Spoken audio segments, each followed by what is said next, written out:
If you watch this video, someone calls you and says you'll die in 7 days. The story begins with two teenage girls talking about the events of the previous weekend, during which one of them, Katie, went to a cabin in the mountains to spend time with some friends. While they are having their conversation, the subject of a so-called cursed videotape is brought up. The other girl, Rebecca, says that anyone who watches this video receives a phone call in which a voice says, "You will die in 7 days. Then, exactly 7 days to the minute after viewing the tape, the viewer dies. Katie says scarily that she had watched the video at the cabin last weekend with 3 friends, exactly 7 days earlier. After a series of things happening, like a television in the house turning itself on and some piercing sounds being heard, Katie is mysteriously killed, causing Becca to be institutionalized in the mental hospital." Well, I'm already freaked out. Is there really such a deadly videotape out there? The film then introduces Katie's aunt, Rachel, a journalist living in Seattle. Her son Aiden was Katie's cousin and a nice friend, and seems to be sensitive to psychic events. Aiden's teacher tells Rachel that he had been drawing pictures of his cousin dead in the ground for days before Kate actually died. At Katie's funeral, Rachel's sister asks her to investigate her daughter's death, and as she begins, she notices the videotape. Her investigation leads her to the same cabin in the mountains where Katie and her friends had watched the tape. In that cabin, she finds the tape and decides to watch it.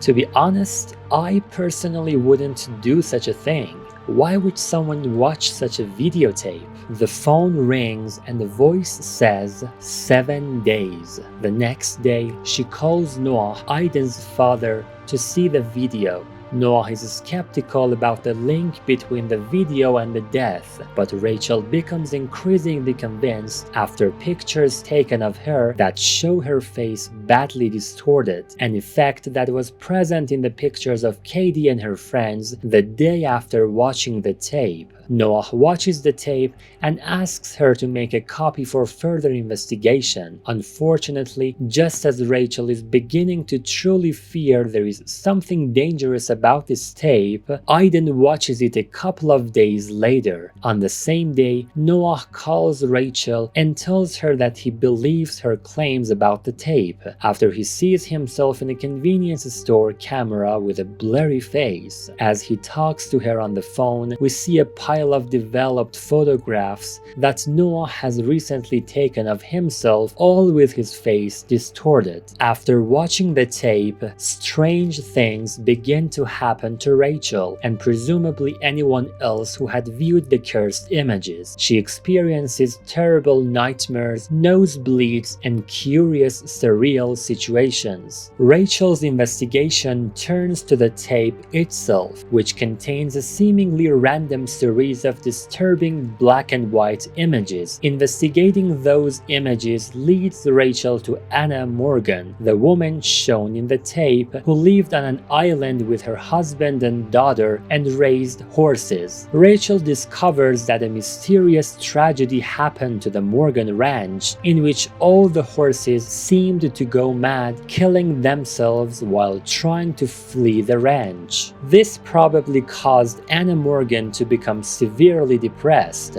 Rachel goes to the Morgan's house and finds Richard Morgan, who refuses to talk about the video or his daughter. Rachel goes to see the local doctor to ask about the Morgan family. The old doctor tells her that Anna wanted a child more than anything, but was never able to successfully carry a fetus to term. One winter they left and returned with Samara, whom they adopted. But after some time, Anna started complaining about visions that only happened when Samara was around, so she sent them both to a mental institute on the mainland. Noah goes to the institute and finds Anna Morgan's file and discovers that a video is missing. Rachel goes back to the Morgan's house, where she discovers the tapes of Samara's conversations with the doctor. Samara timidly explains that that she does not intentionally hurt the people around her, but it won't stop.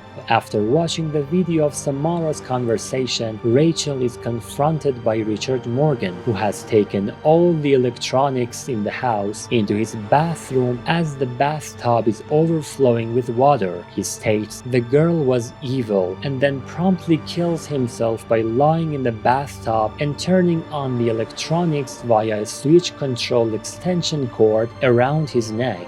Noah arrives at the house just after Richard's death, and together with Rachel he goes to the barn to discover a little room where Samara was kept by her father. Behind the wallpaper they discover a burned image of a tree recognizable from the videotape, and Rachel remembers seeing it near the cabin at Shelter Mountain Inn. From this, we understand that Samara had the supernatural ability to inadvertently burn images into the things around her, including the minds of the horses and the minds of her parents, driving her mother to kill herself. Rachel and Noah depart the Morgan farm and arrive at Shelter Mountain Inn and discover a well underneath the floor. Rachel is led to where Samara was killed, at the bottom of a well. A strike from a falling TV, presumably perpetrated by Samara, results in Rachel falling into the well and finding Samara's body. Samara uses her ability to show Rachel that Anna attempted to smother Samara in order to end the insanity created by Samara's ability, dumping her body in the well afterwards. However, we see Samara's eyes open as she sinks and watches her mother close the well, and the horrified Rachel realizes that Samara was still alive. Rachel notices the authorities, and Samara, whose body rapidly decomposes in Rachel's arms after Rachel awakes from the vision, is given a proper burial, presumably putting her spirit to rest. Noah asks her how long could you survive trapped in a well, and Rachel guesses that you could survive 7 days.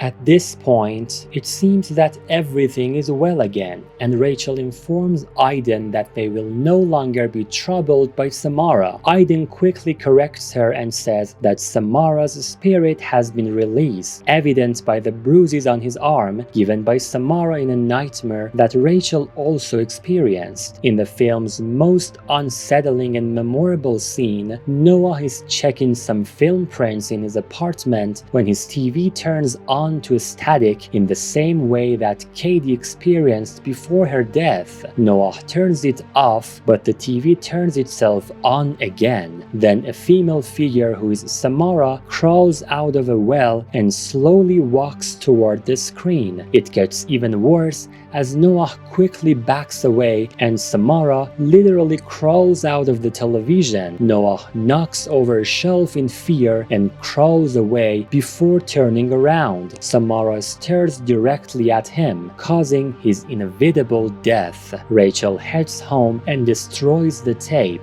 She can't understand why Noah was killed, but she wasn't. What do you think? Can you guess the reason behind it? So let me know what you think in the comments before watching the rest of the video. She realizes that the only way to escape Samara after watching the video is to make a copy of the tape and show it to someone else, and continuing the cycle. The reason why Noah was killed but not Rachel was that Rachel made a copy to show to Noah while Noah made no copies. The movie ends with Rachel helping Aiden to make a copy of the tape. As the copy is made, Aiden turns to his mother and asks her about the next person who is going to watch the tape. You can watch this video as your next one and have more fun with another movie story. By the way, subscribe to my channel so that you don't miss my future videos.